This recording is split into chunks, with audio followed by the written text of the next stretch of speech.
Bonjour et bienvenue au rendez-vous hebdomadaire Presse Éco La Tribune qui vous permet donc de voir et suivre les décryptages sur les sujets qui ont marqué l'actualité nationale et internationale avec nos chroniqueurs qui sont des analystes, des hommes des médias. Avec eux, donc, nous revenons sur les sujets, les faits, les traits marquants de l'actualité. Merci à vous de nous suivre régulièrement. Aujourd'hui, nous allons aborder au plan national des actualités politiques. D'abord, la rencontre entre la visite, disons, de Zéphirin Diabré à Kadri Désiré Ouédraogo, donc un autre candidat donc, de la présidentielle. Nous allons commenter cet événement et puis ensuite nous parlerons du projet de code électoral transmis par le gouvernement dans sa session du Conseil des ministres dernier. Le projet a été transféré à l'Assemblée nationale pour adoption. Nous allons évoquer ce sujet. Et puis, dernier sujet en international, c'est la Côte d'Ivoire. Ahmed Bakayoko, le ministre d'État, ministre de la Défense, est devenu donc Premier ministre, bien sûr à la place du défunt Amadou Gon Coulibaly. Nous allons évoquer l'ensemble de ce sujet avec mes invités. Premier invité, Mamadou Ali Compaoré, il est journaliste, il est également cadre désormais au ministère de la Communication. Merci Compaoré d'être sur ce plateau. Et puis Parfait Silga, il est journaliste et analyste. Merci Parfait d'être sur ce plateau. Juste à sa droite, Faustin Évariste Consembo, il est chroniqueur média, il est le président du cercle d'éveil, qui est une association de défense des droits de l'homme. Il est également premier porte-parole du Forum alternatif des citoyens. Merci Évariste d'être là. Et puis dernier invité, André-Eugène Ilboudo, directeur de la radio des écoles. Merci à vous tous qui êtes sur ce plateau et merci à ceux qui nous suivent pour ce débat.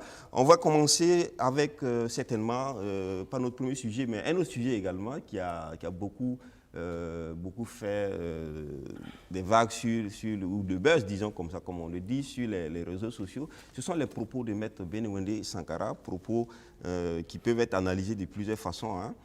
Il dit ceci, on a intérêt à ce qu'on conserve le pouvoir. Si le CDP le prend, moi je rentre où? Voilà, des propos qui ont amusé pour certains aussi l'ont pris certainement à un second degré, pensant plutôt peut-être à une situation qui pourrait être plus difficile pour ces élections, ou élections qui dit donc il y a forcément un gagnant et un perdant. Et si déjà peut-être quelqu'un pense qu'il ne doit pas perdre, ça pourrait donc créer peut-être des difficultés. André-Eugène Ilboudo. Bon, je dois dire que d'abord quand j'ai vu cette déclaration dans la presse, j'avais cru que c'était une fake news parce que je ne pensais pas qu'un homme politique de sa trempe puisse dire des choses comme ça. Pour moi, l'analyse que je fais, c'est que ça met à mal la volonté affichée du président du Faso de mener la réconciliation. Dans ce pays, nous avons déjà vu 3 présidents qui étaient assis côte à côte, notamment le président Lamizana, paix à son âme, le président Césaire Bo, paix à son âme, et Jean-Baptiste Ouédraogo, paix à son âme. Ils ont même fait des coups d'État entre eux, mais ils se sont assis. Oui, ils se sont fait coups d'État, mais ils sont ensemble. Pourquoi les politiques aujourd'hui nous servent cette rengaine de rancœur sans arrêt? Est-ce que ça veut dire que les fils de ce pays-là ne peuvent pas être ensemble? Est-ce que ça veut dire que quand on est au pouvoir, c'est on est au cercueil, dans le cercueil, ou bien on est en exil? Non, il faut que les gens arrêtent de nous dire si nous ne sommes pas là, si nous sommes là, les autres ne peuvent pas être là. Et si les autres ne sont pas là, les autres sont là, nous ne pouvons pas être là. Non, aujourd'hui, je pense que le Burkina a besoin d'un climat apaisé. Et c'est les politiques là. Il ne faut pas qu'ils continuent à semer la rancœur entre les gens. Parce que là, je vois que... Est-ce que ce n'est pas aussi peut-être aller trop fort que de dire ou d'interpréter ainsi? Ce n'est pas façon une boutade de le dire, comme les hommes politiques aiment le dire. On dit oui, on ne doit pas perdre. Est-ce que ce n'est pas exprimer là sa volonté de tout faire pour gagner? Non.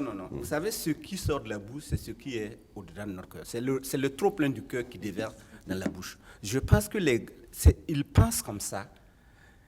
Et ça, on ne peut pas laisser passer, on ne peut pas mettre ça à perte et profit. Parce que quand même, ce sont des leaders politiques qui parlent comme ça. Et s'ils disent comme ça, ça veut dire que non seulement on va avoir le terrorisme, mais on va avoir la guérilla politique. Ça veut dire que si les politiciens pensent qu'une fois que les gens sont là, ils vont tout faire pour qu'on n'arrive pas au pouvoir. Mais vous savez ce qui a amené l'article 37 et qui a amené tout le ramdam que nous on connaît depuis 1998 là. C'est quand les gens ont bouché tous les trous et ceux qui étaient là savent qu'ils n'ont plus de sortie. Le maître Bénéwendé Sankara, en disant cela, veut dire à tous les autres politiciens, tant que nous sommes là, vous ne serez jamais au pouvoir. Et si les gens pensent comme ça va amener la guérilla politique. Et ça, on ne peut pas accepter. D'accord.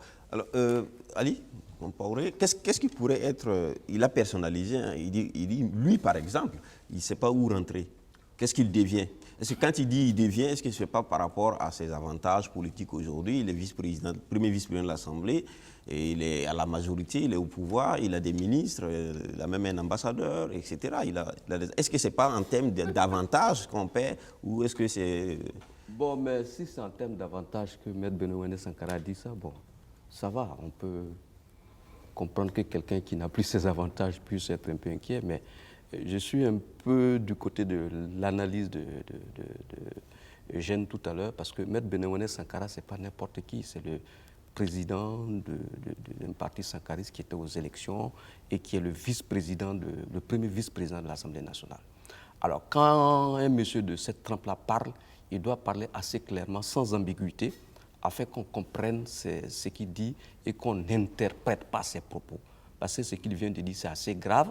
Ça veut dire tout simplement que pour lui, il n'est pas question qu'il y ait une alternance ou une alternative CDP, surtout parce que c'est le CDP qu'il a cité comme étant. Mais qu'est-ce qu'il a fait au CDP? C'est ce qu'on doit chercher à savoir. Bon, il s'est présenté comme le candidat de l'insurrection. On l'a vu effectivement dans ses affiches en train de courir. Est-ce à dire que M. Benouane Sankara a participé à l'incendie des maisons des gens, il a profané certaines tombes de certaines personnalités et que pour cela, il pense que les responsables du CDP, une fois arrivés au pouvoir, vont se venger? Si à ça il pense, je crois qu'il n'a pas compris ce que les Burkinabés veulent. Les Burkinabés veulent aller à une autre étape, c'est-à-dire se réconcilier, être ensemble. Et que moi, tout simplement, je trouve que c'est quelque chose d'irresponsable de la part d'un responsable d'un parti politique qui traduit ici sa peur, alors qu'une peur inutile qui ne sert à rien. Donc, il faut quand même qu'on comprenne qu'il faut arrêter ce genre de truc de chaque fois mettre la peur sur tous les gens. Si lui là il est président, je suis mort. Lui là il est DG, je suis mort. Lui là il est ministre, je suis mort. Il faut qu'on arrête tout cela. Et ce sont des gens comme les Benouane Sankara qui sont restés longtemps dans l'opposition, qui pendant longtemps ont demandé qu'il y ait de la justice pour Thomas Sankara. Ce sont eux qui doivent être au devant d'un grand mouvement de réconciliation, de paix, d'apaisement. Mais quand il parle comme ça veut dire effectivement que pour les gars du CDP, désormais, il faut arriver au pouvoir by any means, par tous les moyens, parce que M. Benouane Sankara est prêt à rester au pouvoir par tous les moyens. Alors, Évariste Konsebo, est-ce que ça voudrait dire qu'il y a une sorte d'épouvantail qui est là, il y a une sorte de peur qui est là et que ça laisse entendre qu'il y a un effort qui doit être fait très rapidement entre les acteurs, parce que c'est normal la peur. On ne peut avoir peur de l'autre, c'est normal. Je pense qu'il ne faut pas jouer les hypocrites. Hein. Il a dit tout ce que beaucoup de gens, en fait, dans le cercle de pouvoir pensent tout bas. Moi, j'étais assommé, mais en même temps, ça ne m'a pas du tout surpris parce que vous savez très bien que les événements récents de notre actualité politique ont été émaillés par la violence en politique. Quand la violence, une intrusion de la violence, forcément, il y a beaucoup de séquelles. Et c'est d'ailleurs la raison pour laquelle nous avons pris notre bâton de pèlerin très tôt. On a compris qu'il fallait aller vers la paix. Et à la même temps, ces propos, ça pose aussi de façon, comment dirais-je, grave aussi, la nécessité de la réconciliation. Parce qu'il faut créer Effectivement, je le comprends, il doit y avoir des choses sur la conscience, mais c'est pas grave. On peut créer les conditions pour tout arranger. Tout est encore possible. Il ne faut pas qu'il enferme les Burkinabés dans une logique de confrontation, de répression. Non, on peut créer les conditions pour apaiser tout ça et pour rattraper ce qui a été fait. Bon, donc, ceci étant, et c'est vrai, moi je suis vraiment étonné qu'il renferme donc, ou il exclut toute possibilité d'alternance et d'alternative à sa propre personne, puisqu'il dit que lui, c'est son avenir. Il n'est pas le seul. Donc, j'avoue que peut-être que ça veut dire aussi que le CDP fait peur? Parce que quand il parle du CDP, est-ce que ça veut dire qu'il parle de lui individu et il parle d'un parti? Est-ce que ça veut dire que le CDP, pour ne pas dire tous ceux qui sont du CDP... Non, vous savez, tant qu'on ne va pas rendre une certaine justice dans un cadre bien déterminé, parce que vous avez des gens qui étaient au pouvoir et ils estiment qu'ils ont perdu le pouvoir de façon injuste. Donc, forcément, il y a un problème. Et ça, je dis, il ne faut pas faire l'autruche ou bien jouer les hypocrites. Il y a un problème sérieux que nous avons dans notre pays. Et il l'a dit tout haut. C'est vrai que ça permet aussi d'interpeller les esprits, de préparer les esprits. Moi, je ne trouve pas du tout mauvais qu'il ait eu vraiment le courage de le dire. Ça permet déjà aux acteurs, tous les acteurs déjà, de voir qu'est-ce qu'on peut faire pour éviter le pire. Parfait, Silga. J'ai analysé les propos de M. Sankara sous deux angles. Le premier angle, c'est de penser que avec le retour au pouvoir du CDP, M. Sankara croit qu'il perdra évidemment tous ses avantages. Donc il va rentrer où? Moi je l'ai vu de façon triviale quand quelqu'un dit ah, si cette situation arrive, qu'est-ce que je vais faire? Je vais rentrer où? Vous voyez, on entend ça dans la ville. Et donc je l'ai vu, ça c'est le premier angle comme ça. Il n'aura plus d'avenir si le CDP arrive au pouvoir, évidemment, parce qu'il a été longtemps opposant au régime d'alors, celui de M. Blaise Compaoré. Et donc, s'il y a la restauration, ça veut dire que les carottes sont cuites pour lui.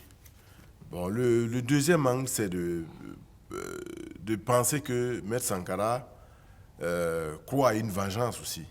C'est-à-dire... vengeance de qui? Mais bien sûr, de la part du CDP? De la part du CDP. C'est-à-dire que le CDP arrive et dit, bon, vous nous avez fait perdre le pouvoir. On est revenu, bon, alors on va vous montrer de quoi on est capable. Et bon, ce qui vous reste à faire, c'est de prendre Le large. c'est de prendre le large, c'est de prendre la poudre d'escampette. Donc, c'est sur ces deux niveaux que je pense. Mais, étant un responsable politique, évidemment, ces propos doivent être analysés. Et je pense que ces propos doivent interpeller toute la classe politique.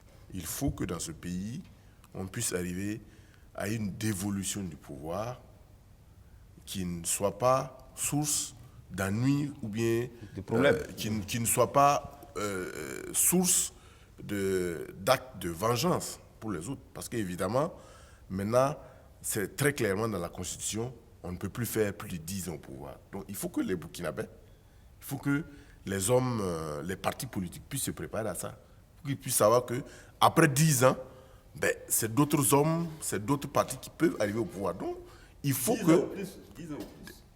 Non, oui, 10 ans au plus. Pas plus de 10 ans. Pas plus de 10 ans. Donc, je dis, les hommes politiques... Mais ça, c'est l'individu. Hein.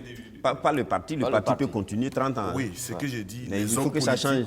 Les leaders changent au moins chaque 10 ans. Voilà, il faut que les hommes politiques, il faut que les partis puissent effectivement intégrer tout cela et se dire, bon, si au bout de 10 ans, je suis dans un système, et qu'après, c'est un autre système qui vient, la vie doit continuer au Burkina Faso. D'accord. Mais c'est vrai qu'en même temps que le recul, quand on analyse, on se dit que, attendez, les acteurs actuels du MPP, ils sont venus d'où?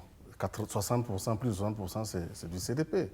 Et quand on prend les leaders actuels du pays, de 1999 jusqu'à 2014, c'est eux qui ont dirigé le CDP. Donc, est-ce que le problème, c'est un problème de personne ou c'est son problème, moi, je n'arrive pas à le comprendre, parce que je pense qu'il n'est pas forcément contre le CDP, puisqu'il est avec une partie du CDP d'hier. Donc maintenant, le problème, c'est quoi? C'est ça. Le problème, je peux est-ce que là... Oui, d'accord. Le problème, c'est de dire, ben, c'est quand même, il fait partie quand même des opposants qui étaient là en 2014. Bon, il était bien avant, il était l'un des opposants les plus farouches au régime de M. Blaise Compaoré.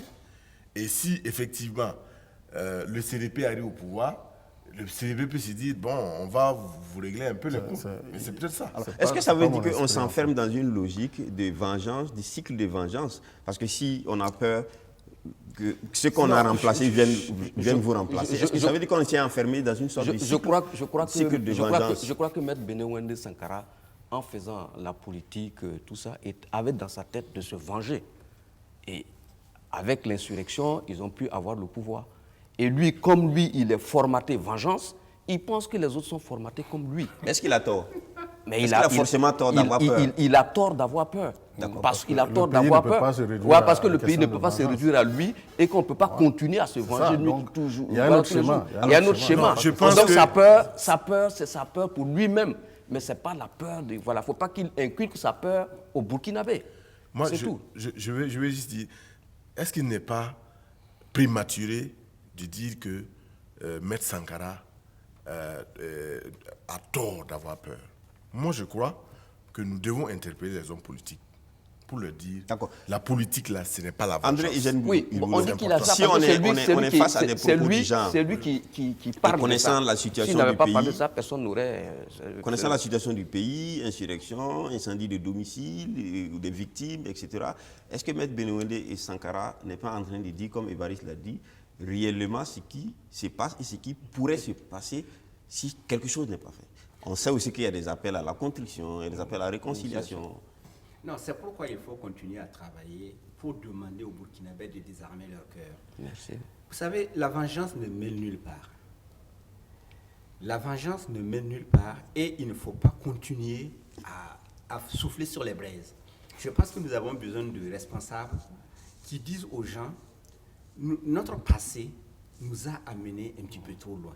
Il faut que nous ayons le sens de la rupture pour dire il faut revenir sur le droit chemin parce que nous sommes tous des Burkinabés et nous devons vivre ensemble, quoi qu'il arrive. Et il revient aux leaders politiques de continuer à prêcher cet évangile-là de la paix. Mais ils ne peuvent pas être ceux qui souffrent sur les braises et qui disent aux gens on a intérêt à nous rentrer dedans. Et c'est ça seulement qu'il faut appeler Maître Sankara à revenir en arrière pour dire non, quel que soit, même s'ils ont à un moment donné, ils ont été opposés, il a été de ceux qui ont été au devant pour chasser le président Blaise de Burkina Faso. Nous continuons à dire le Burkina a besoin de tous ses fils et nous avons besoin du désarmement de tous les fils du Burkina. Tous les Burkinabés doivent revenir au bercail, tous les Burkinabés doivent désarmer leur cœur et nous devons tous vivre en paix, quelles que soient nos opinions et quelles que soient nos différences. Or, en disant comme ça veut dire que l'on catégorise encore une fois, je m'excuse pour les révolutionnaires, on va revenir encore à la stigmatisation des Burkinabés. Ceux qui sont mauvais, ceux qui sont contre, ceux qui ne sont pas mauvais, ceux qui sont bons.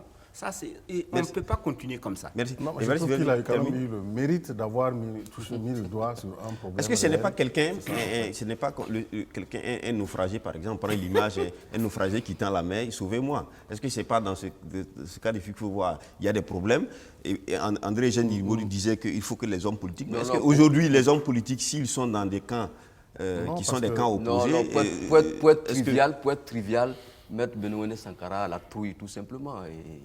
D'accord, merci. Voilà. Merci bien. On continue notre débat avec cette haute actualité. C'était un événement qui est quand même un événement marquant de l'actualité. Il s'agit de la visite que Zéphirin Diabré, président de l'UPC, nouvellement investi, donc après juste le congrès d'investiture, s'est rendu au domicile de M. Kadré et Désiré Ouedraogo, un autre poids lourd également de l'opposition, pour dit-on, une visite de courtoisie. Évariste Conservo, est-ce que déjà on entend dire qu'il y a un accord politique au niveau de l'opposition? Est-ce que c'est vraiment l'opposition est sur les rails? Non, enfin, pour la question de l'accord, tout le monde en a parlé, la presse même s'en était saisie. Mais en fait, pour revenir à la symbolique donc, de la visite, il faut se souvenir que quand M. Kadré Désiré Ouedraogo a manifesté, donc annoncé sa candidature, il a fait un geste, il a été au domicile de M. Diabré durant une visite. Donc, quoi de plus normal que quand M. Diabré lui-même a été investi par son parti, qu'il lui rende encore l'appareil. C'est une visite donc, de politesse et de courtoisie à un aîné. Donc c'est vrai que ça aussi, symboliquement,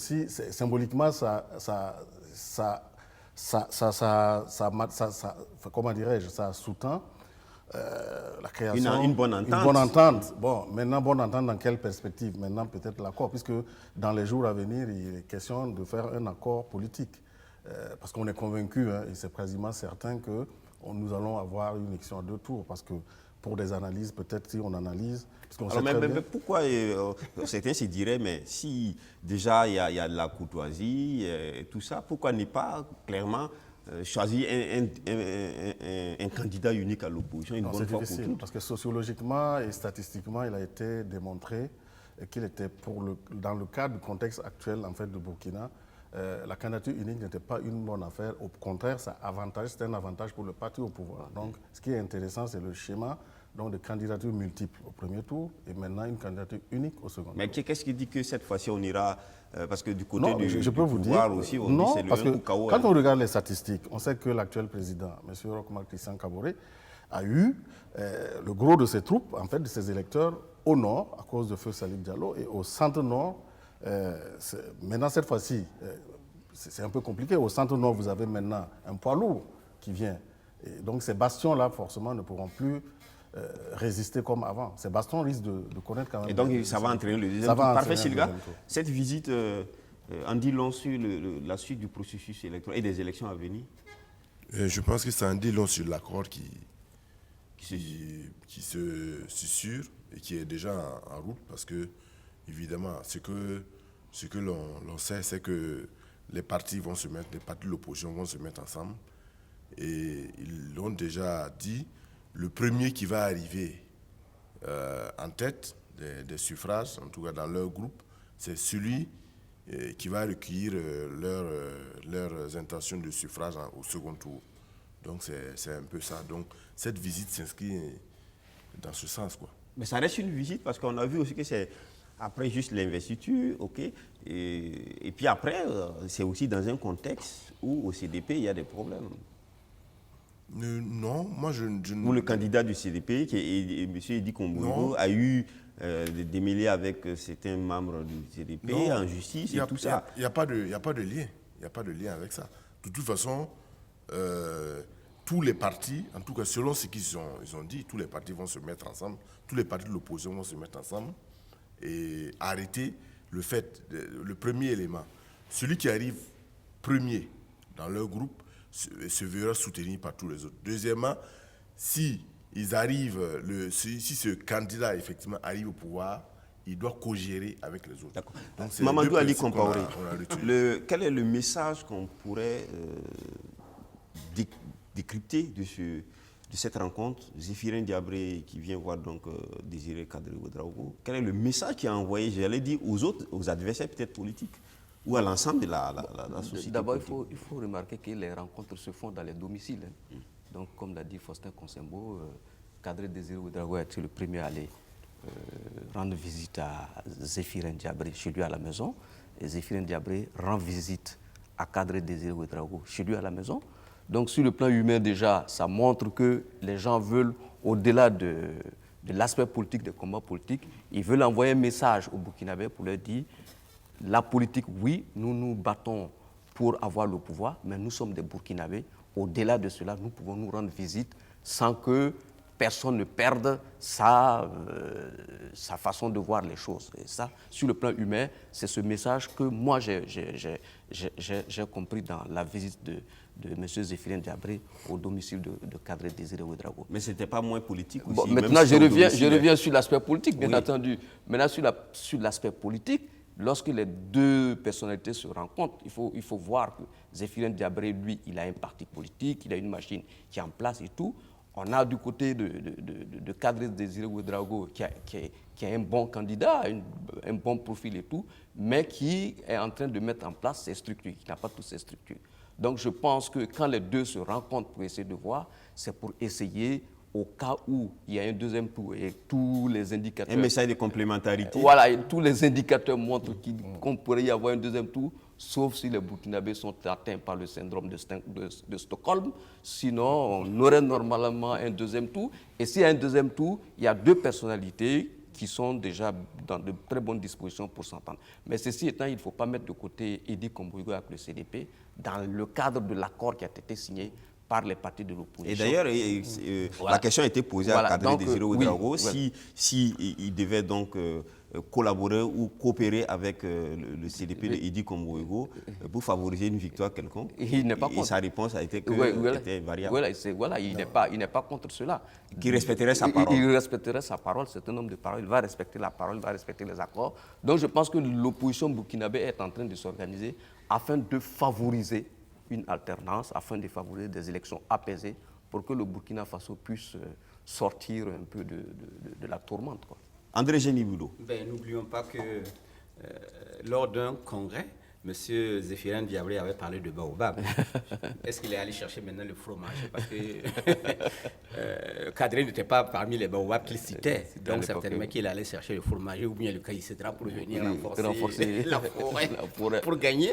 Mais bon, cela dit, je crois que c'est ce genre de politique qu'on souhaite avoir. Ça veut dire que malgré notre combat pour le pouvoir, nous ne sommes pas des ennemis.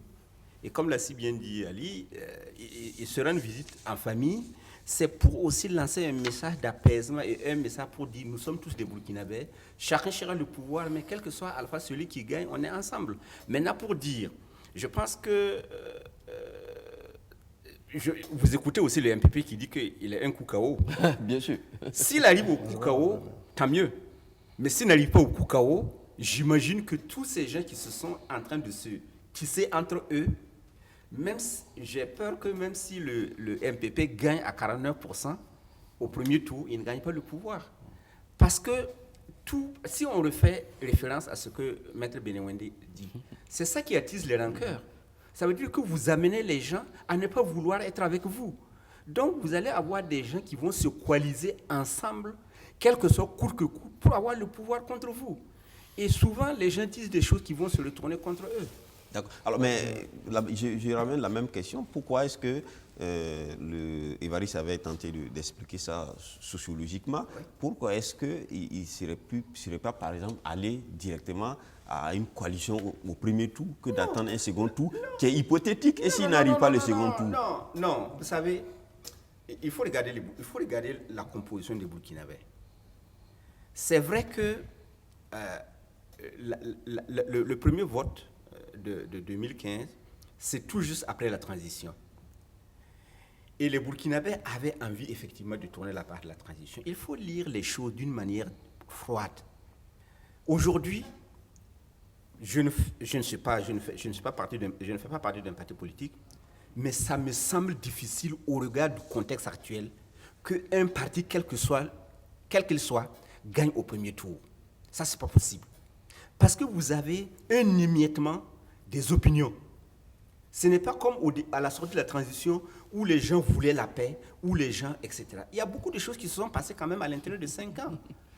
Je crois qu'il est bon pour chacun dans sa chapelle, parce que personne ne part au combat pour dire qu'il va perdre. Bien sûr. Mais attendez, si vous avez un cheval et un âne qui partent au combat, vous savez celui qui va courir le mieux.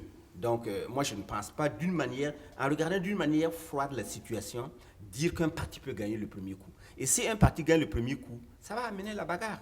Parce que les gens vont croire que le parti a triché. Je crois que même pour la paix du Burkina, les Burkinabés ont intérêt à ce qu'un parti ne gagne pas le premier coup. Parce que sinon, nous allons tous fuir d'ici.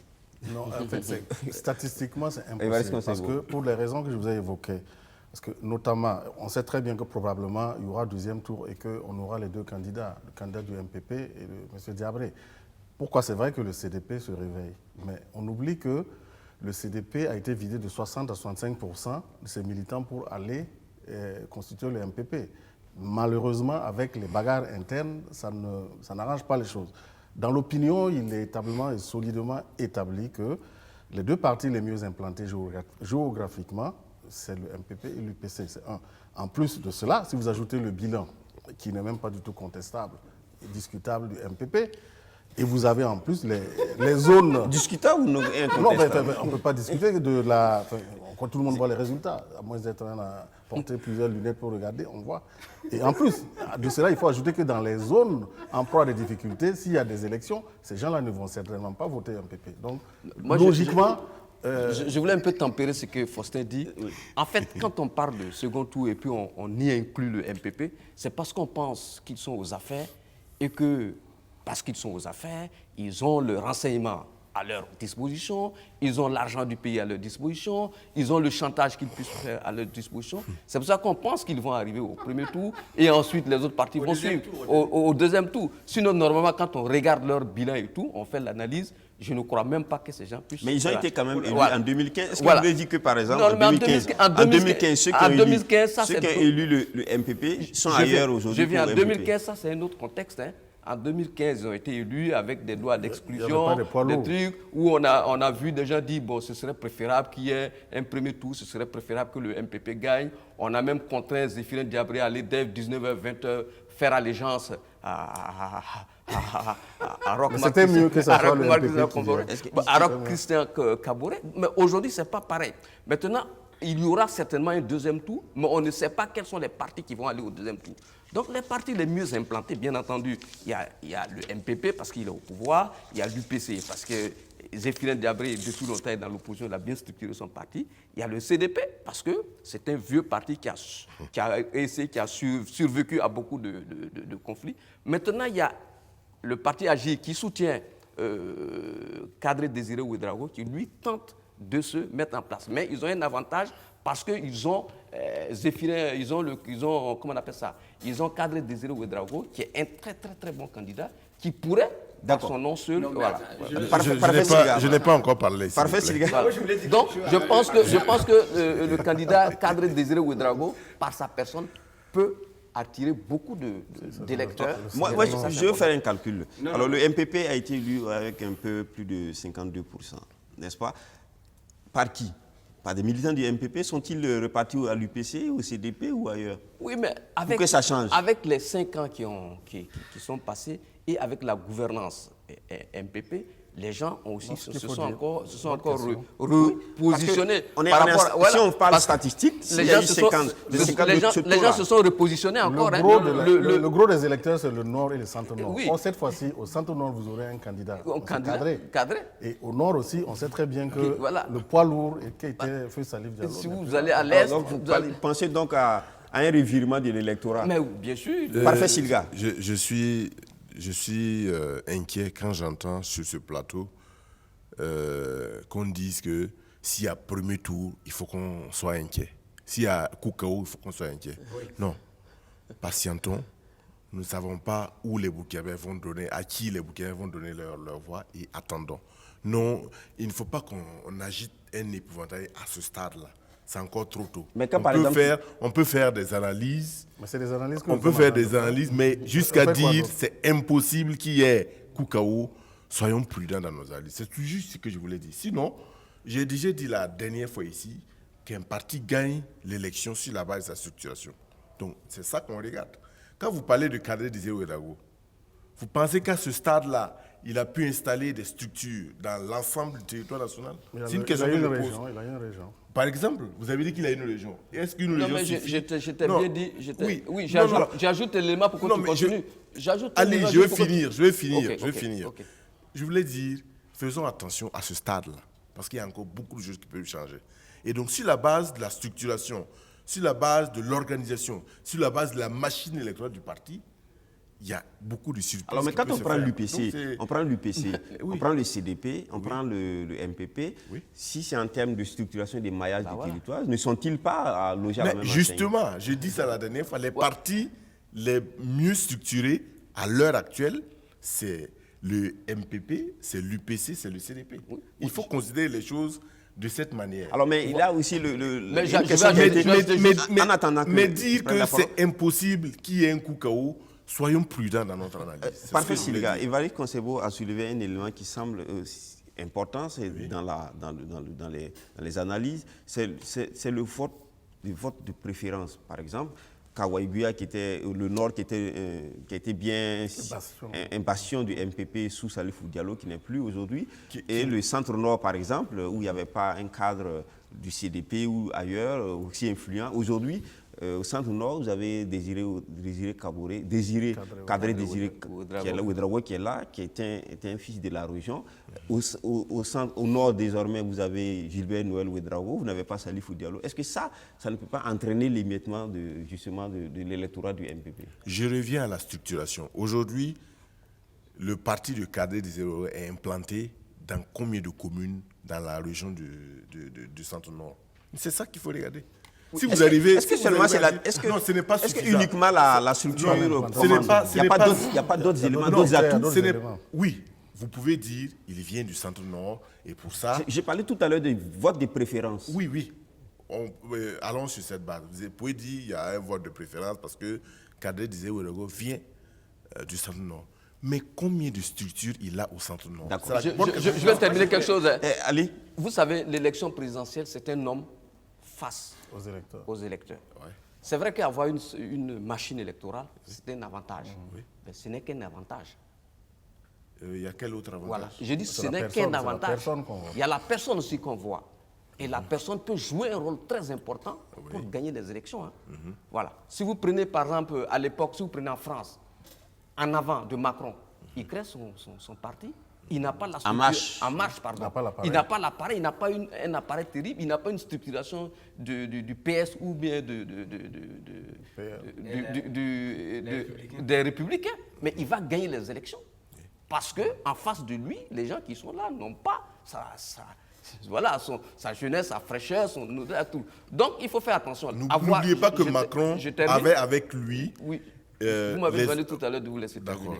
Voilà. Donc c'est pour vous dire tout simplement, avoir une machine, c'est un avantage. Mais ce n'est qu'un avantage. Ça ne vous donne pas systématiquement la possibilité de gagner. Le candidat, lui aussi, c'est un atout important. Et c'est pour ça que je vous dis, les élections, moi je pense que tout va se jouer entre 4 personnes. Les 3 partis politiques qui ont une bonne structuration, plus le 4e parti, la 4e personne, Kadri Désiré Ouédraogo, qui en lui-même est une personnalité qui s'impose. Donc tout va se jouer entre ces 4-là.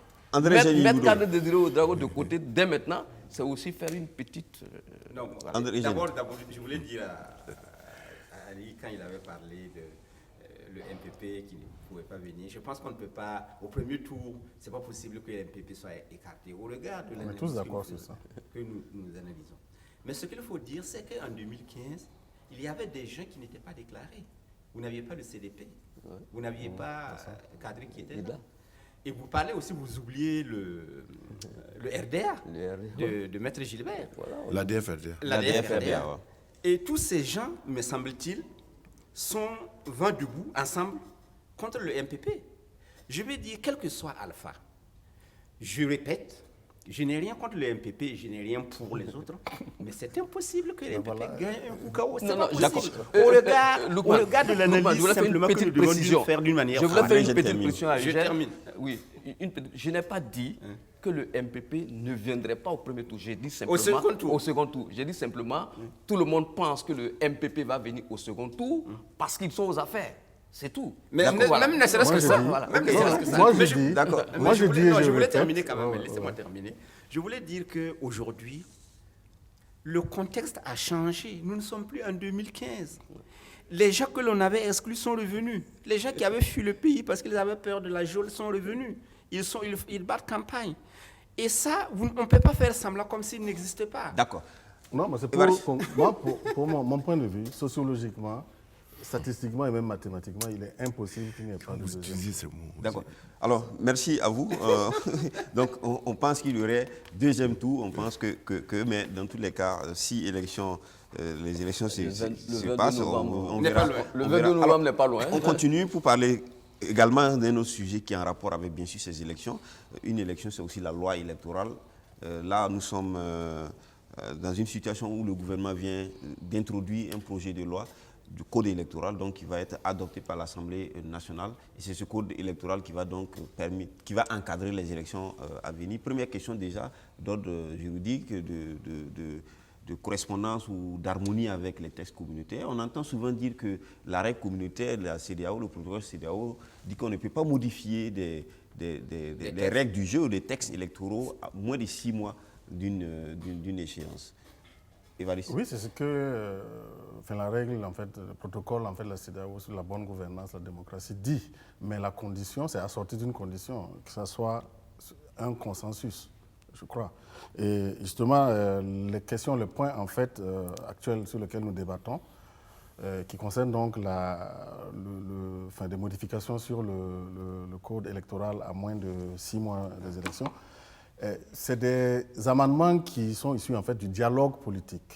Donc déjà, ça s'entend dialogue politique, on peut dire que c'est un consensus. C'est comme ça que je le vois, que je l'entends. Maintenant, ce n'était pas un retrait parce qu'il semblerait que le retrait était dû à un vice de procédure. Parce que le ministre en charge donc, de tutelle du projet avait procédé à des petites modifications substantielles qui ne touchaient pas du tout le fond. Mais par principe, l'opposition avait souhaité avoir d'abord connaissance de ces modifications avant qu'on réintroduise donc, au niveau de l'Assemblée. Oui, il n'empêche que le délai quand même est court. Non, mais il y a eu un consensus. Ce sont des propositions qui sont issues donc, du dialogue politique. Oui, d'accord. Alors là aussi, la question se pose, est-ce que pris le dialogue politique comme ça, il suffit pour vraiment respecter la condition de consensus de tous les acteurs, quand on sait qu'aujourd'hui, dans la scène, vous avez d'autres acteurs qui sont nés. Par exemple, il y a l'ONA, qui est par exemple l'organisation, il y a la société civile. Est-ce que le fait politique, c'est uniquement 2 ou 3 partis ou un groupe donné qui suffirait à faire ce consensus? André Jean-Yves. Non, moi je prévois que le Conseil constitutionnel va avoir du grain à moudre, parce qu'une fois que cela va être adopté, j'imagine qu'il y a des gens qui vont attaquer au Conseil constitutionnel. Parce que par exemple, l'ONA dont tu as parlé, ils vont dire qu'ils ne sont pas d'accord parce qu'ils n'étaient pas inclus. Ce sont des partis politiques qui sont reconnus. Donc le consensus, ils ne font pas partie du consensus. Il y a d'autres candidats, d'autres partis qui n'ont pas été au dialogue politique. Donc ils peuvent dire non, on n'est pas d'accord avec ça. Et donc ils vont présenter, j'imagine que, bon, on peut penser que peut-être qu'ils ne vont pas avoir raison.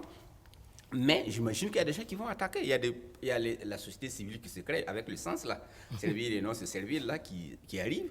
J'imagine qu'il y a des gens, ne serait-ce que pour... Si je n'étais pas un plateau, mais je ne trouve pas mon mot, parce que c'est le mot qui me vient. Parce qu'il y a les candidats indépendants qui ne sont pas... Non, il y a des gens... candidats indépendants. Je termine, parce que je ne trouve pas mon mot, mais je vais m'excuser auprès des téléspectateurs pour dire ça. Il y a des gens qui vont emmerder les gens. Ils vont poser plainte simplement pour emmerder les gens. Est-ce que c'est simplement pour emmerder s'il n'y a pas de... Non, parce qu'ils vont dire on n'est pas d'accord avec le consensus que vous avez obtenu parce qu'on n'était pas membre du consensus. Et comme ce sont des partis politiques, il faut ils préciser ont quelque chose. Ils vont. Il faut donner la précision. La définition du terme consensus, ça ne veut pas dire l'unanimité. Et ça ne veut pas dire consentement de tous les acteurs politiques. Mais ils n'y étaient pas, d'abord. Donc, non, c'est leur droit. C'est leur droit d'ester en justice. Mais ils n'y étaient même pas. Ok, d'accord. D'accord. Non, je pense que c'est la condition, comme Évariste l'a dit, c'est le consensus. Et je crois qu'il a été obtenu parce que À quel niveau et où? Avec qui?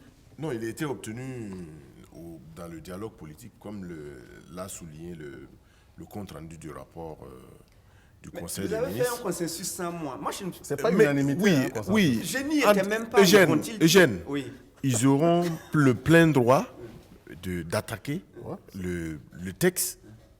Mais comme Évariste l'a dit, je suis d'accord avec lui, un consensus ne veut pas dire on est tous d'accord par rapport à cela. Mais, je pense que... Aujourd'hui, au moment où on doit introduire le texte à l'Assemblée pour adoption, il se trouve que le dialogue politique est débordé par d'autres acteurs qui vont prendre part à ces élections et qui n'ont pas eu, par exemple, à se prononcer sur le texte qui va les encadrer. Est-ce que ce n'est pas là le problème? Parce que c'est les règles du jeu. On peut faire semblant de ne pas voir le problème. Attendez, vous pensez que dans ce pays-là, on doit toujours attendre que les gens créent leur mouvement et qu'après, on vienne leur dire non. Mais c'est pourquoi j'ai dit que le concept...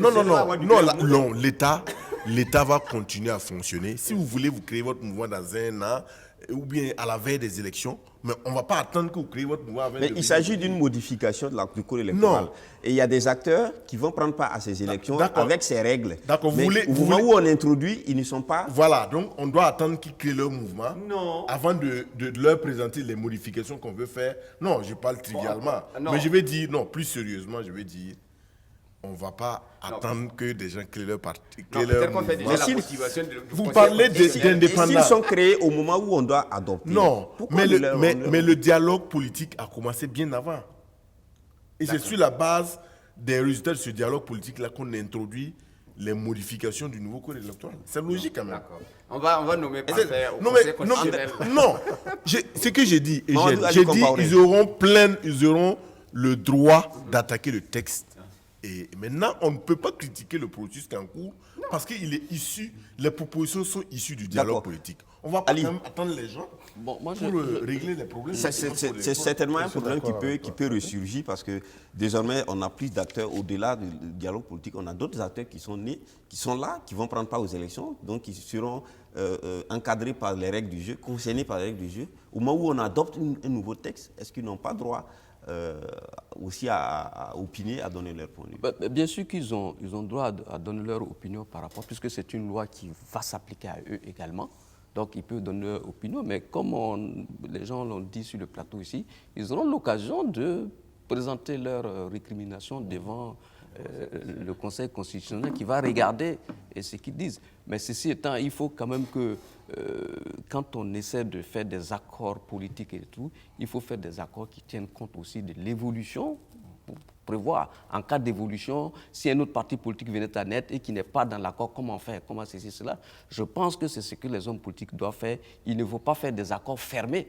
Quand on fait des accords fermés, et puis après maintenant, ça crée des problèmes parce que ça va poser des problèmes en justice, bon, ça va amener beaucoup de choses. Ou bien je pense qu'on aurait peut-être, avant de déposer cet accord-là devant les députés, il aurait peut-être été intéressant de reconvoquer, ne serait-ce que pour un certain temps, les partis politiques qui sont là, et puis les revoir. Mais dans tous les cas, il faut faire des lois assez ouvertes pour permettre, à tout le monde... Quand on regarde un peu l'ONA, dit clairement que toute décision sera prise entre la majorité et l'opposition sans l'ONA, et ils sont contre. Voilà. Attendez, déjà, La conséquence, c'est quoi? Ils se prennent pour Jupiter ou quoi? Non, mais la Non, mais conséquence... devant les tribunaux, ils ont mais aussi le c'est- Oui, droit. mais ils vont aller devant les tribunaux et puis on verra comment la chose Mais va se passer. ils peuvent aussi... Non, on ne peut pas à c'est ce tant stade-là mieux. dire Tant mieux. non, si vous faites quelque chose sans moi, voilà, ça n'a pas de sens. La République, ça ne fonctionne pas comme ça. Non, Non, ce que moi je vais seulement dire, quand on prend des décisions, il faut faire attention, regarder dans l'évolution des choses.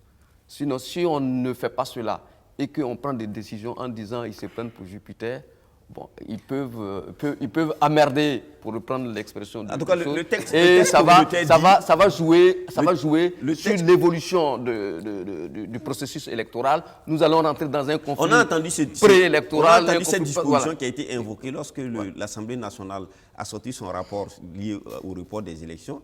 Il s'est trouvé pour dire que, il s'en est trouvé pour dire que on ne peut pas changer la règle parce qu'on est déjà dans le délai du protocole de la CEDEAO. Voilà. Mais aujourd'hui, c'est la loi entière qui parle. Est-ce que... C'est la loi entière qui est plus... Évariste Conseil. Non, sur ce point de vue, moi je dis que c'est peut-être on n'a pas la même compréhension, l'acception de la notion de consensus. Bon, donc le Est-ce que juge constitutionnel va trancher. Pour qu'il y ait consensus, il faut avoir participé au lieu où on fait le consensus. Quand on n'a pas participé du tout, Ouais, mais on ne dit pas aussi que tout le monde doit. d'accord. André Janiboulou. Non, c'est vrai que C'est la ça loi, aussi le non, problème. c'est vrai que la loi sert toujours le plus fort. C'est ça le principe de la loi. La loi sert toujours le plus fort. Mais il ne faut pas oublier que quand vous voulez gouverner les gens, il faut parler aux plus petits, il faut parler aux enfants. Parce que les enfants n'intronisent pas le chef, mais les enfants peuvent déguerpir le chef. Oui, parce que si vous ne tenez pas compte de ce que les gens ne sont pas avec vous disent, et vous leur dites, nous on a fait notre consensus, allez vous faire voir ailleurs, c'est eux qui vont vous déguerpir. D'accord. Donc ce qu'on veut simplement dire, il faut laisser, On continue. il faut permettre aux gens... André Janiboulou, on n'en sait pas trop sur le contenu, on n'a pas vu en tant que tel la loi, mais il est clair que nous sommes aujourd'hui dans un contexte d'insécurité où il se peut même que des élections ne puissent pas se tenir dans des endroits, etc. Alors, est-ce que le code électoral devrait normalement inclure certains éléments de ce scrutin-là? De ce qu'on a ouï dire, en fait, il y a eu que peut-être 2 points essentiels. Le premier point portait sur le rallongement des délais de dépôt des candidatures, les présidentielles et les législatives. Les législatives de 60 à 70 jours, de 60, on ramène de 70 au lieu de 60 jours, les présidentielles à 50 jours. Maintenant, l'autre point essentiel et majeur qui était introduit, c'est la notion de force majeure qui peut prévaloir pour les cas où il se trouverait des zones dans lesquelles on n'a pas pu, par exemple dans une province, si dans la province il y a des villages dans lesquels on n'a pas pu faire des élections, ben, on se contentera donc de comptabiliser les résultats des provinces où le scrutin a eu lieu et de proclamer les candidats. Alors, si on comprend très bien, ça veut dire que pour les législatives, la province et la circonscription électorale, les bureaux de vote qui vont ouvrir et qui pourront donc donner les résultats, on les considère. Ceux qui vont ouvrir qui ne pourront pas donner les résultats, on ne les considère pas, sous simplement l'invocation de la force majeure. Il y a 2 éléments. Il y a, Parfait, les cas de force majeure, mais il y a aussi les circonstances exceptionnelles dans l'article. Et on dit, après le président du FASO saisit le président du Conseil constitutionnel, après un rapport circonstancié du président de la CENI. Ça, c'est pour les élections présidentielles. Et pour les élections locales, c'est le Conseil d'État, c'est le Premier ministre qui saisit le Conseil d'État après avis du président de la CENI, après un rapport circonstancié du président. Sur ce qui s'est passé, Voilà. les Donc, incidents et tout. Voilà, donc quand on évoque ces deux cas, on dit l'élection est faite sur la base Des résultats parvenus. Non, l'élection Le est bureau faite. ouvert, le bureau L'élection ouvert. est faite sur la base des enrôlements qui ont été faits. effectués. L'élection est faite sur cette base. C'est de Mais rafistolage. oui, l'enrôlement est une chose, ça c'est une opération préalable, mais Oui. le vote, l'expression du effectif. suffrage, Oui. est-ce que, les dispositions qui sont dites ici couvrent la question de non-expression du suffrage et de l'expression du suffrage? Parce que s'il y a des bureaux de vote qui ouvrent et qu'il y a des incidents en cours de journée électorale, c'est-à-dire qu'on ne pourra pas soit comptabilisé. Et donc on tiendra compte uniquement des bureaux qui ont pu fournir les résultats. Oui. Ouais, c'est ça ce que C'est- j'ai ça, c'est du- André Genibou, est-ce c'est que du- là, il ne faut pas craindre c'est du grand rafistolage. la question qui a été évoquée, qui est beaucoup technique, de vote au suffrage universel, ou du moins, pour revenir simplement, est-ce que le droit électoral des Burkinabés pourrait être respecté dans ces conditions? Est-ce que ce n'est pas un code électoral qui est en train de disposer déjà de l'exclusion politique ou électorale de certaines personnes? C'est du rafistolage fait avec un art. C'est vraiment du grand rafistolage. Je dis que ce que tout le monde sait et que personne ne veut admettre, c'est que les élections ne peuvent pas se faire dans tout le Burkina. Et on va avoir des députés qui vont être élus avec 2 voix, 3 voix. Et on va avoir des maires qui vont être élus avec 1 voix. Mais ce n'est pas ça la démocratie. Il faut qu'on ait le courage de nous asseoir pour dire qu'il y a un problème, résolvons le problème. Or, depuis plus d'1 année, c'est ce que l'on dit. Et depuis plus d'1 année, il y a des gens qui nient. Mais ça va arriver.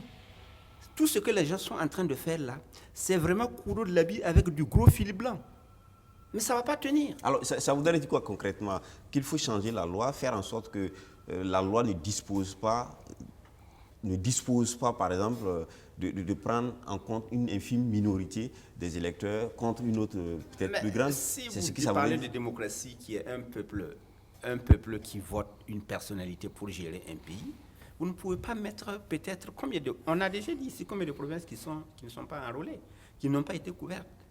Et on met tous ces gens-là de côté pour gérer avec peut-être avec une minorité qui aurait élu une personne. Je crois que c'est ça le courage qui nous manque à nous tous pour dire non, il y a un problème, il faut qu'on règle le problème. Or, cette loi est faite vraiment, comme j'ai dit, c'est du rafistolage avec un grand art. Alors, mais si on va régler le problème avant les élections, on va rentrer en novembre, on ne pourra pas régler le problème de l'insécurité. Mais vous savez, Attends, qu'est-ce qu'on de fait? toute façon, mon opinion sur les élections, moi je me dis, si vous avez 10 personnes avec 2 personnes qui votent, c'est vrai que vous avez eu la légitimité, la légalité, mais vous n'avez pas la légitimité. Donc, il faut faire quoi alors concrètement? Je vais dire, il faut régler le problème de l'insécurité au niveau du On Burkina. pourra régler ça avant le 22 novembre. Mais si non, pour moi, le 22 novembre, là, ce n'est pas une date fétiche. Pour moi, les élections, pour moi, encore une fois, je me dis, les élections, c'est fait pour ceux qui veulent dormir debout, ceux qui ont perdu le reflet. Comme disent les mots aussi, les élections, c'est ceux qui ont fait du reflet. Les élections ne peuvent pas régler le problème du Burkina, même si on le fait le 22 novembre. Et tout le monde en est presque conscient. Parce que les gens qui vont être issus de ces élections-là, ce ne sont pas des gens qui sont légitimes. Ali, Bon, moi, de toute façon, moi, je l'ai dit à plusieurs reprises ici, pour que ces élections-là soient crédibles, légitimes et légales, il faut que toutes ces élections se passent sur l'ensemble du territoire national dans de très bonnes conditions. Or, aujourd'hui, jusqu'au 22 novembre prochain, si nous arrivons à avoir le contrôle de tout notre territoire, alhamdoulilah, Dieu merci, on pourra faire des élections légales et légitimes partout. Sinon, toutes les lois que nous prenons actuellement pour dire, voilà, si dans un endroit, il y a un seul village qui a voté, on va considérer que c'est toute la province qui a voté. Ça, c'est du grand bazar que nous sommes en train de proposer aux gens. Et ça, c'est difficile. Quand on parle de l'insécurité, mais l'insécurité ne s'est pas posée au Burkina Faso maintenant. Dès 2015, l'insécurité est là dans ce pays. Moi, j'étais le premier à dire sur ce plateau ici, quand on a tiré sur comme un coulement, j'ai dit, nous sommes en guerre. oui, mais Ali, concrètement, Donc, on a nié. Les acteurs n'ont pas le choix que de trouver des règles pour organiser les élections. Mais si ces règles ne sont pas des règles justes, qu'est-ce qu'on fait? Ce que Eugène est en train de nous dire ici, le 22 novembre, ce n'est pas une date fétiche. Les hommes politiques peuvent s'asseoir ensemble pour qu'on essaie de trouver une solution pour que tous les Burkinabés dans une situation puissent voter. En tout cas, que la sécurité soit là et que tous les Burkinabés... Sinon, ce qu'on est en train de faire, sinon ce que nous sommes en train de faire, nous aurons bien entendu des députés, on les aura, on aura un président, mais on aura des gens qui auront du mal, voilà, pour gouverner. Il y a une question et quelqu'un du Nord pourra dire, moi, je n'étais pas voté. J'ai posé une question rapidement ici. Ça concerne en fait le type de vote qu'on veut faire aujourd'hui, qui est un vote qui, de toute façon, les élections, c'est pour le territoire. Alors, si on réduit une partie du pays où on fait les élections, une autre partie où on ne fait pas, face à des terroristes qui occupent notre territoire, est-ce que ça voudrait dire que, de fait, on donne le reste du territoire aux terroristes? Non seulement on abandonne les populations et on abandonne le territoire et on acte. C'est grave. La conséquence même est très grave. Et c'est vrai que j'ai compris le bricolage, parce qu'ils veulent donner une forme légale à... C'est du pragmatisme. C'est du pragmatisme. Ouais, bon, là où on peut faire les élections, on fait. Là où on ne peut pas, on laisse. C'est ça. Mais en oubliant quand même que déjà vous avez des zones, dans certaines zones du parti où les gens se disent... Le sentiment burkinabé, ils ne le sentent pas. L'appartenance à la nation, ces gens ne le sentent pas. Donc vous venez encore compliquer en les excluant, la possibilité d'exprimer leur vote, ça va faire qu'aggraver. Et comme je suis d'accord avec Eugène, le 22 novembre, ce n'est pas une date fétiche. Parfait, Sylvain. Moi, je voulais dire... Certains estiment que si on ne fait pas, et ça je cite M. Benwende qui l'a dit à plusieurs reprises, si on ne fait pas des élections, c'est un problème de souveraineté qui se pose. Parce que les terroristes nous auront donc imposé leur choix. Alors, pour certains aussi, si on fait les élections, on aura donc nous-mêmes choisi de donner une partie aux terroristes et de prendre une partie pour nous-mêmes. Est-ce que... Dans tous les deux cas, qu'on fasse les élections ou qu'on ne fasse pas les élections, on aura un problème de souveraineté, c'est ça? Donc, les partis politiques ont choisi... Les partis politiques ont choisi le moins de mal. Le moins de mal, c'est d'avoir au moins des institutions pour continuer à gouverner ce pays. Ça va nous éviter, une facture énorme de l'instabilité qu'on a connue dans certains pays. Si on prend le cas du Mali aujourd'hui, on a dit la même chose pour le Mali. Qu'est-ce qui se passe? Laissez-moi finir. J'ai dit une chose. J'avais proposé ici que le président du Faso convoque un dialogue national. Politique encore? Non, national. J'ai dit un dialogue national, monsieur Eugène. Un dialogue national où toutes les parties prenantes, c'est-à-dire les partis politiques, la société civile, puissent, toutes ces parties-là, se parlent et qu'on dise, oui, on a des difficultés pour organiser les élections dans tous les territoires nationaux. On va essayer de repousser les limites de la sécurité et tout. Mais si, selon certaines circonstances exceptionnelles, on n'y arrive pas, voilà les solutions qu'on propose. Et tout le monde, le consensus national là, arrive à dire il est préférable qu'on ait des institutions plutôt que de ne pas organiser. Un consensus national, c'est fait à quel niveau ce consensus? On a vu que l'Assemblée nationale qui est la représentante nationale, 105 députés ont adopté un document qui remet en cause cette thèse de consensus national. Non, le document des députés. Non, je ne comprends pas votre question en fait. Je m'explique. Oui. Là, tu viens de dire qu'il y a un consensus national qui tend à dire qu'il faut avoir des institutions, quel que soit le coût que ça va être en termes d'élection. Je propose au président du Faso de convoquer un dialogue national. Et suite auquel il y aurait un consensus. Et qu'à l'issue de ce dialogue, le consensus puisse se dégager pour dire qu'il faut qu'on puisse avoir des institutions. Ça nous évitera une facture de l'instabilité que connaît cette langue. C'est ce que je dis. Mais sinon, ce que vous dites là, ce que vous dites, moi je vois ce que vous dites. Les gens parlent de transition.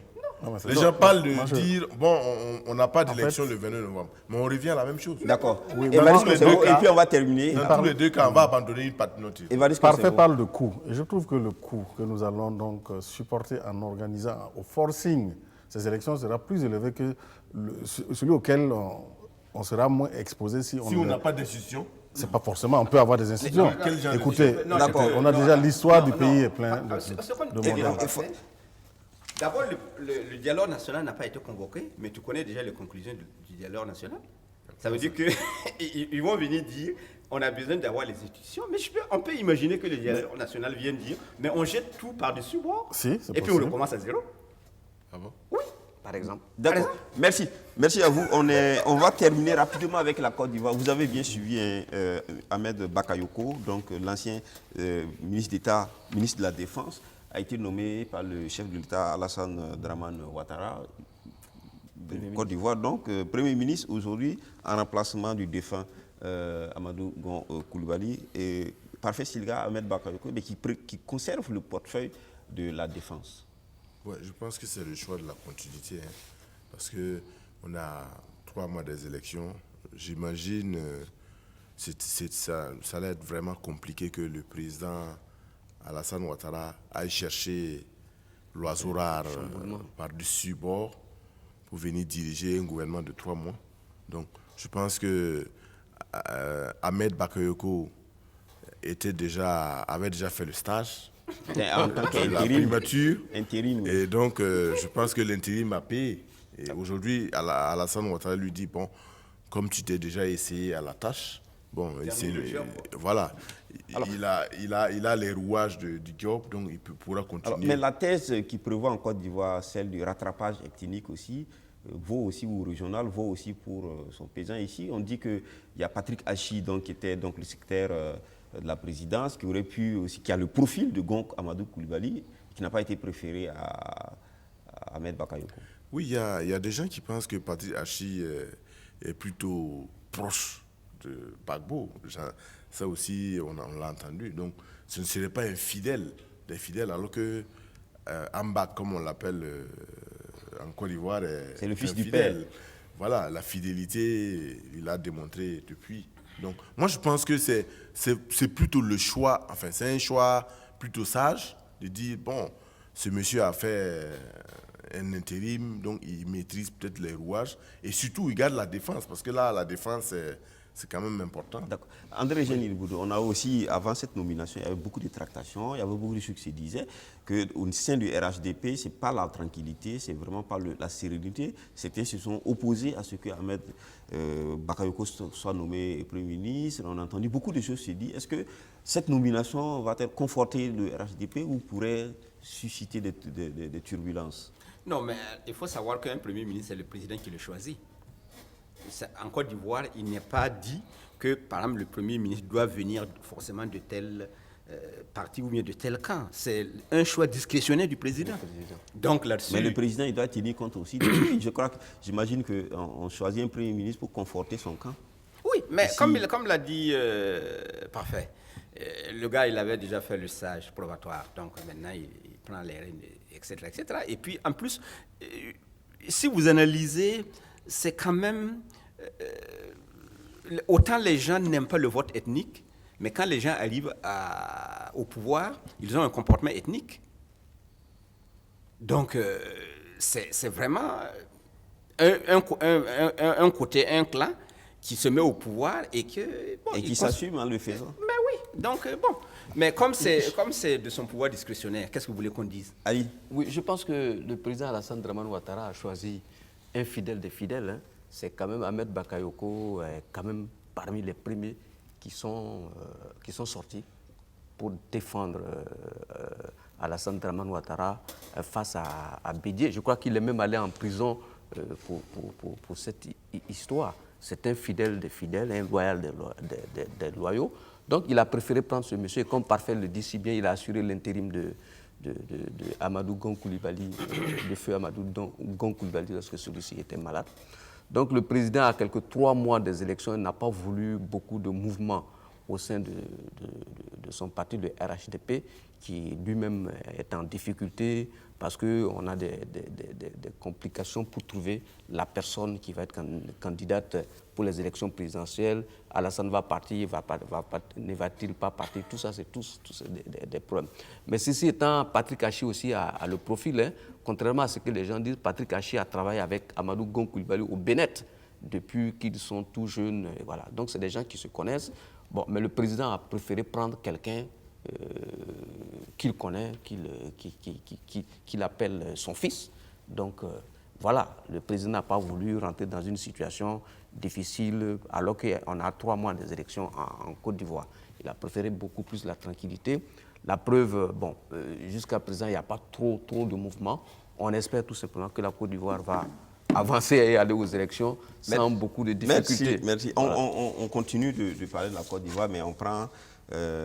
c'est le moment de nos échanges avec nos téléspectateurs qui peuvent donc appeler. Pour ceux qui sont déjà inscrits, se feront appeler. Et Évariste Konsebo, la question est toujours là. La Côte d'Ivoire s'en sortira vraiment. Il y avait aussi on va dire des grincements de dents à l'intérieur du RHDP quant à la nomination de la personnalité Ahmed Bakayoko. Non, il y avait des grincements de dents quant à l'hypothèse selon laquelle le président Ouattara n'allait pas se présenter pour un troisième mandat, mais allait choisir un dauphin, je pense. Le choix de Ahmed Bakayoko, par ce choix, en fait, le président résout un dilemme. Ça veut dire, c'est clair, M. Bakayoko ne sera pas donc candidat. Le dauphin, ce n'est pas par lui qui va transmettre le flambeau. Et en même temps, ça ouvre la possibilité que, et c'est clair, ça devient de plus en plus clair que c'est M. Ouattara qui va donc assumer un troisième mandat. Au moins ça, c'est clair. Ali, bon, Ouattara, on entend dire, il y a des mouvements qui se font autour de sa candidature. J'ai même vu Ahmed Bakayoko lui-même dans une partie nord de la Côte d'Ivoire avec un certain nombre de personnalités de cette région qui appelaient le président Alassane Dramane Ouattara à être candidat pour un troisième mandat. Et il y a ces mêmes débats où Alassane Dramane Ouattara a dit si Bédié est candidat, je serai candidat. Si Gbagbo est candidat, je serai candidat. Donc je pense qu'ils vont, avec la mort de Gon Coulibaly, tout est remis en cause et que, bon, probablement, Alassane Dramane Ouattara. On va prendre notre premier téléspectateur, M. Ouedraogo Seydou, qui appelle de Ouagadougou. Lui, il voudrait évoquer cette visite des Zéphirine Diabré à Kadri Désiré Ouedraogo. M. Ouedraogo. Oui, bonjour M. Lukman et bonjour au plateau, à l'ensemble du plateau. Bonjour à vous et merci d'intervenir. Ok, merci. Bon, c'est par rapport au premier sujet là, la visite rendue par M. Zéphirine Diabré à M. Kadri Désiré Ouedraogo. Bon, moi je trouve que c'est tout à fait une bonne chose et c'est aussi naturel. Parce qu'il faut rappeler qu'à un moment donné, que ce soit, qu'on soit de l'opposition ou qu'on soit du parti au pouvoir, en fait, les différentes entités se rendaient visite. Il faut se rappeler que le CLP a rendu visite au MPP, le MPP a rendu visite au CLP et la même chose, vice-versa aussi au niveau de l'UPC et puis du MPP, ainsi de suite. Il y a eu ces moments-là où tout le monde a apprécié. Voilà. Bon, c'est vrai que moi, j'aurais souhaité que si cette visite-là était, par rapport à la dernière visite-là, si c'était dénué vraiment de toute considération, surtout politique, alors ça aurait pu être fait bien avant l'investiture de M. Edi Komboivo. Non, ça n'a pas été fait à ce moment, ça a été fait après l'investiture. Bon, en tout cas, il peut y avoir beaucoup d'explications, mais moi, je trouve que, en fait, c'est tout à fait normal, c'est tout à fait naturel que les partis politiques... Monsieur Ouedraogo. J'apprécie ça, oui. Monsieur, qu'est-ce que ça a à voir avec l'investiture de M. Komboivo? Est-ce qu'il y a une explication ou est-ce que vous voulez faire... Vous faites référence à cette investiture. Est-ce que ça poserait un problème? Bon, ça ne pose pas tellement de problèmes, mais vous voyez, ça veut dire que, bon, M. Zéphirine constate le fait accompli. Il y a le candidat naturel du CLP, qui est M. Edi Komboivo, et de l'autre côté, il y a l'autre lettre L du CLP. Bon, voilà, on rend visite à ces deux. Parce qu'il était à l'investiture d'Edi Komboivo. Alors, d'accord, mais il ne faut pas que l'autre aussi pense que non, tiens, bon, M. Zéphirine a choisi son camp, c'est le CDP, c'est M. Edi, et laisse le deuxième camp, voilà. Donc, je comprends que c'est pour engranger, en fait, bon, beaucoup bon, pour avoir beaucoup plus de sympathie au niveau du grand CDP. Voilà, c'est ce que je voulais dire à ce niveau. Alors, mais, seulement, ce que moi je vais dire, bon, j'ai senti qu'il y a eu beaucoup d'a priori dans certaines analyses que j'ai écoutées par rapport au Koukaou ou pas. Bon, moi je dis qu'il faut beaucoup faire attention parce qu'en 2015, il n'y avait pas le CDP, il y avait l'UPC qui avait toutes ces tentacules, mais on était surpris Moi, en tout cas, particulièrement, j'ai été surpris du coup KO. Alors, je ne dirai jamais, comme voilà, l'adage le dit. Alors, il faut être vraiment circonspect parce que si, les meilleures prévisions, c'est surtout les sondages. Alors qu'on voit bien que dans certains pays, les pays les mieux équipés en termes de sondage se sont lourdement trompés. Voilà, donc c'est pas nos analyses basées sur certains critères, j'allais dire, très basiques là, qui vont nous dire que non, forcément demain, il y aura 2 tours. Alors si on le sait, qu'on dit en même temps qui sera élu. Alors moi je dis qu'on laisse en fait les choses évoluer. Ce qu'on doit souhaiter, c'est plutôt qu'il y ait beaucoup de transparence, qu'il n'y ait pas de tricherie. Et là, s'il y a un coup KO, on dit on félicite. Mais maintenant, si ça n'a pas été transparent et que ça a été, il y a eu des trucages, c'est là à ce moment on peut crier. Merci, monsieur Ouedraogo. Merci, monsieur Ouedraogo, de votre point de vue. J'ai compris, je vais intervenir, parce que c'est vrai que je comprends que lui, dans sa tête, il y a peut-être une confusion. Cette fameuse visite de M. Diabré, donc le M. Cadré, qui pourrait laisser croire que M. Diabré donc, aurait choisi un camp. Non, ce n'est pas un camp qu'il a choisi. Il a plutôt précisé que M. Diabré a fait cette visite en rassembleur pour ne pas peut-être laisser présager ou présumer qu'il serait d'un camp en étant avec le candidat du... Voilà. Parce que c'est ce qu'il a essayé de dire. Mais il a aussi parlé du coup KO, etc. Selon lui, il faut... Non, mais c'est son analyse aussi. Okay. C'est son analyse. Moi, c'est ce que je peux dire, c'est ça. Moi, je voulais revenir sur la Côte d'Ivoire pour dire que quand la semaine dernière, on a vu les chefs coutumiers demander avec insistance à Alassane Ouattara de se représenter. Bon, évidemment, il y a eu les élus du RHDP, il y a eu Adama Bittogo, et puis finalement, le nouveau Premier ministre Ahmed Bakayoko. Ça me fait sourire parce que ce sont les méthodes qu'on connaît, qu'on a connues par le passé au Burkina, qu'on a connues dans les autres pays. Les méthodes de lamentation. Oui, les lamentations. Voilà, donc, si vous connaissez ces méthodes, vous connaissez aussi le résultat de ces méthodes. Le résultat, c'est que finalement, Alassane a dit, je vous ai compris. D'accord. On va prendre notre deuxième téléspectateur, monsieur Traoré Oumar, qui appelle de Bobo, sur le projet de code électoral. C'est Touré. Bonjour à tout le monde. Monsieur Touré, d'accord, ici c'est écrit Traoré. Monsieur Touré Oumar, autant pour moi. Bien, je voudrais, avant de donner mon point de vue sur le code électoral, faire un petit feedback sur la comédie théâtrale ou cinématographique, ou bien je dois dire comédie politico-théâtrale et cinématographique du Burkina.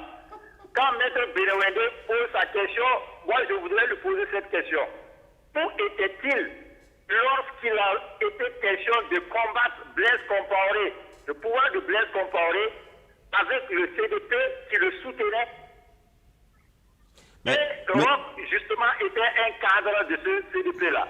Où était-il lorsqu'il était question de chasser le même CDP du pouvoir avec Blaise Compaoré? Monsieur Touré, oui. Question d'équilibre, pas en tant qu'avocat de Maître Benewende, mais question d'équilibre. M. Benewende était le premier chef de file de l'opposition avec bien sûr une loi de chef de file. Il a été donc chef de file, il était opposé au régime Compaoré. Et ensuite, il a été candidat à l'insurrection, il n'a pris part, il était candidat des insurgés. Donc, quelque part, il était aussi contre le régime Compaoré. C'est ce que je suis en train de dire. Pourquoi il n'avait pas peur à ce moment? Voilà la question. Ah, d'accord.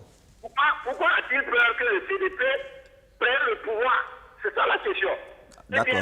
Le peuple qui a toujours combattu Blaise Compaoré, que ce soit en ce moment-là, en 98, que ce soit en 2014, il est toujours là en train de combattre le système actuel dans lequel lui, il a trempé. Et c'est ça son erreur. Il doit se ressaisir pour choisir son camp, le camp du peuple.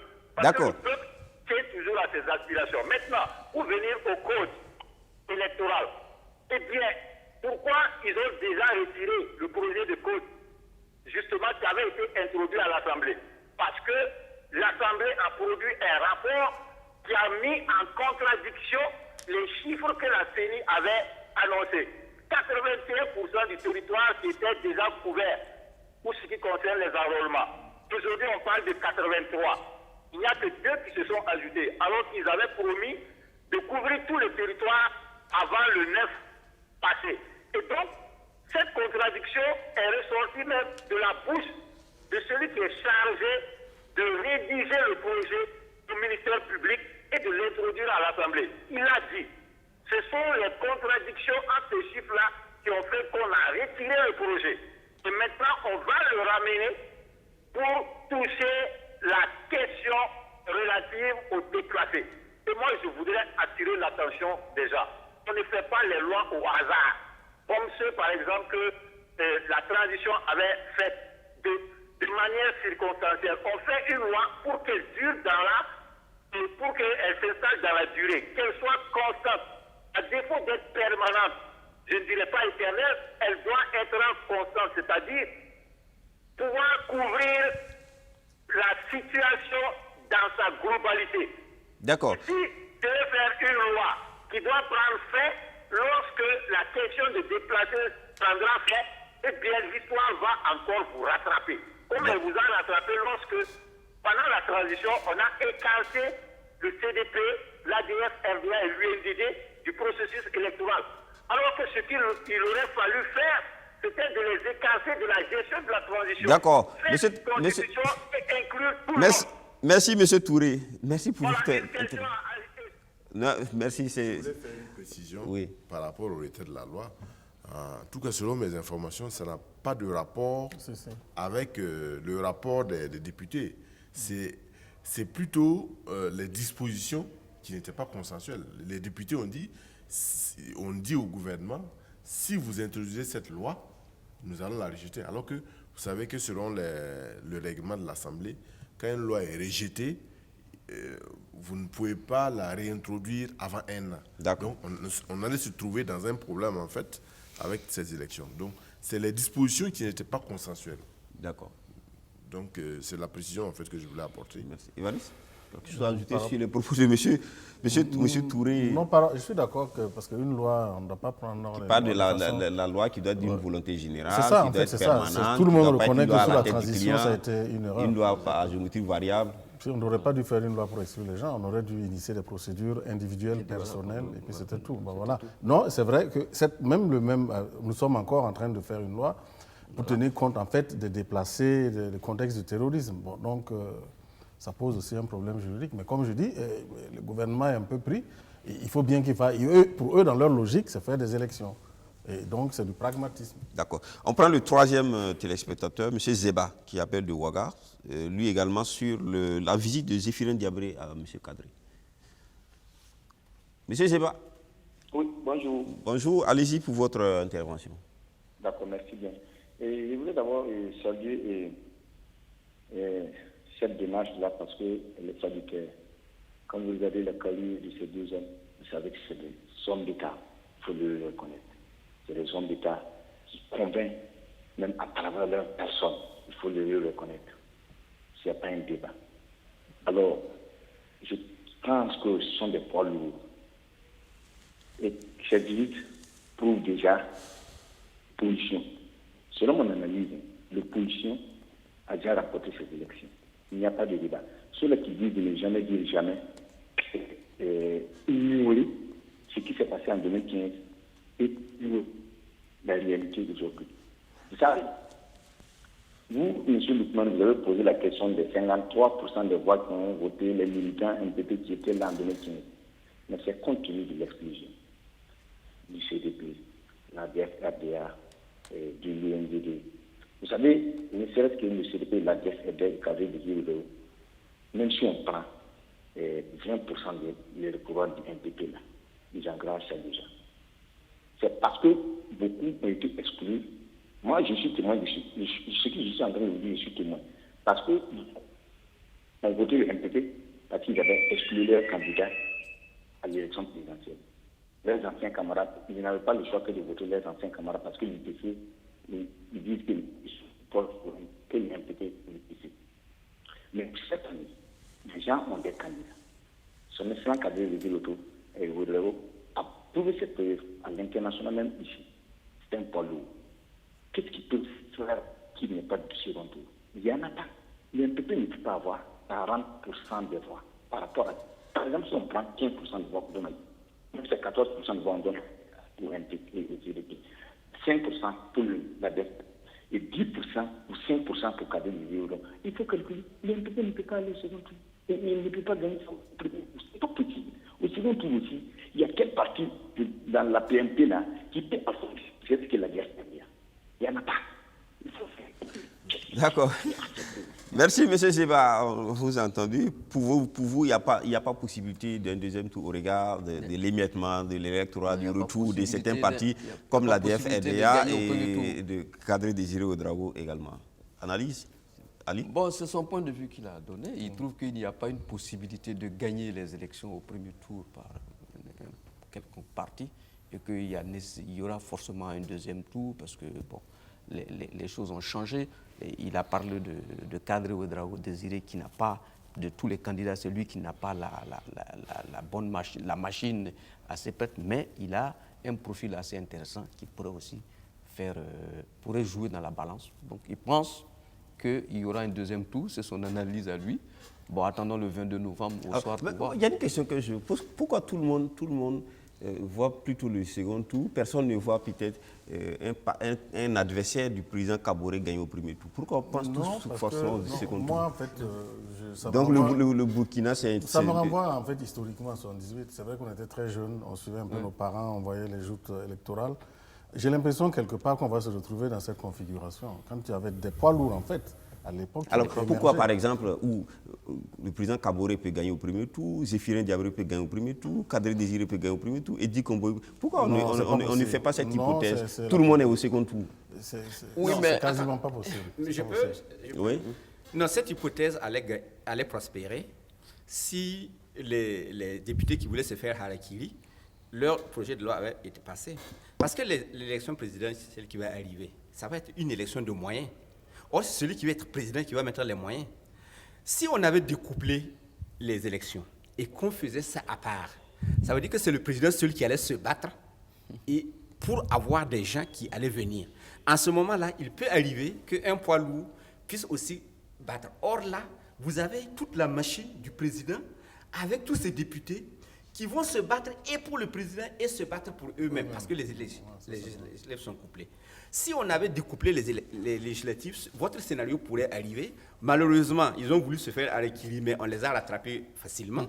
Donc, parce que là, ça allait être, si on avait dissocié, c'est le président qui allait battre pour lui, et après les députés allaient se battre pour eux. Ça veut dire que le président, une fois qu'il a été élu... Donc les députés feraient l'économie de leurs efforts au profit donc, de leur candidat. Mais oui, et puis après le président se ferait l'économie pour les députés. Ils vont dire, mais moi j'ai eu pour moi aussi, allez vous battre. Ce scénario aussi est plein de danger parce qu'on peut se retrouver avec un président qui n'a pas eu la majorité.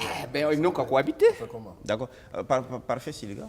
Au premier tour, personne ne peut gagner au Burkina. Non, moi je dis attendons le 22 novembre. Ce que les Burkinabés vont décider, on va regarder.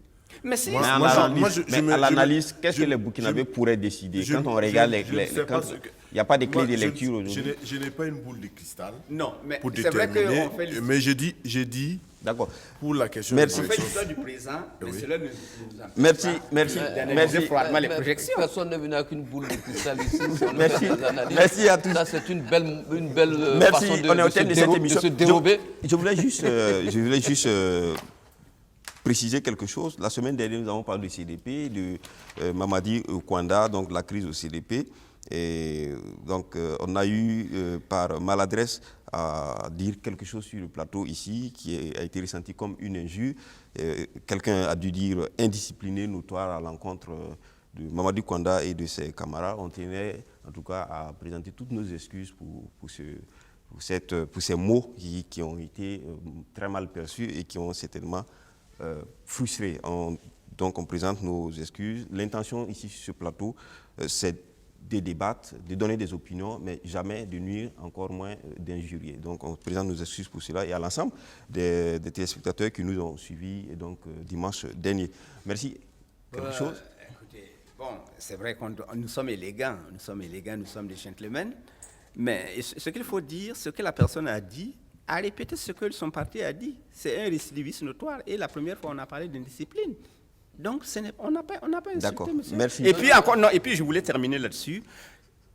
Même si monsieur Kwanda se prête à vouloir gérer les Burkinabés.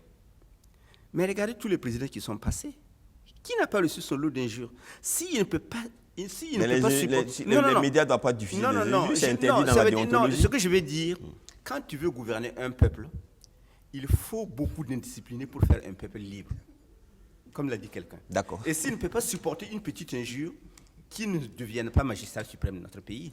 Non, mais je voulais juste ajouter pour dire tout simplement que tout ce qui a été dit ici, quels que soient les mots qui ont été utilisés, Mahamadou Kouana, que je connais très bien, c'est un parent à moi, il connaît très bien, c'est un vieux de la vieille, un vieux politicien. Ce n'est que des propos de journalistes, il ne devait pas en faire un problème. Il doit prendre ça comme étant quelque chose de très bien, parce qu'on parle de lui sur le plateau. Il y a beaucoup d'hommes politiques qui auraient bien voulu qu'on parle d'eux. Merci Ali. Donc, mais ceci étant, tonton, ne te fâche pas, c'est comme ça la politique aussi. Merci Ali, et en plus, on lui dira merci d'avoir saisi la direction de façon courtoise pour s'exprimer. Ça aurait été ailleurs, on serait aujourd'hui peut-être assigné au tribunal. Merci à tous de nous avoir suivis. On se donne rendez-vous bien avant, bien sûr. Je présente mes invités avec qui j'étais. J'étais donc avec Évariste Faustin Concebo, chroniqueur média, président du cercle d'éveil, qui est donc une association de défense des droits de l'homme. Merci Évariste d'être passé. André Eugène Ilboudo, directeur de la radio des écoles. Mamadou Ali Compaoré, journaliste et cadre au ministère de la Communication. Enfin, Parfait Silga, journaliste et analyste. Merci à vous qui nous avez suivis. On se donne rendez-vous pour la semaine prochaine pour un autre numéro de Presse Co, si Dieu le veut.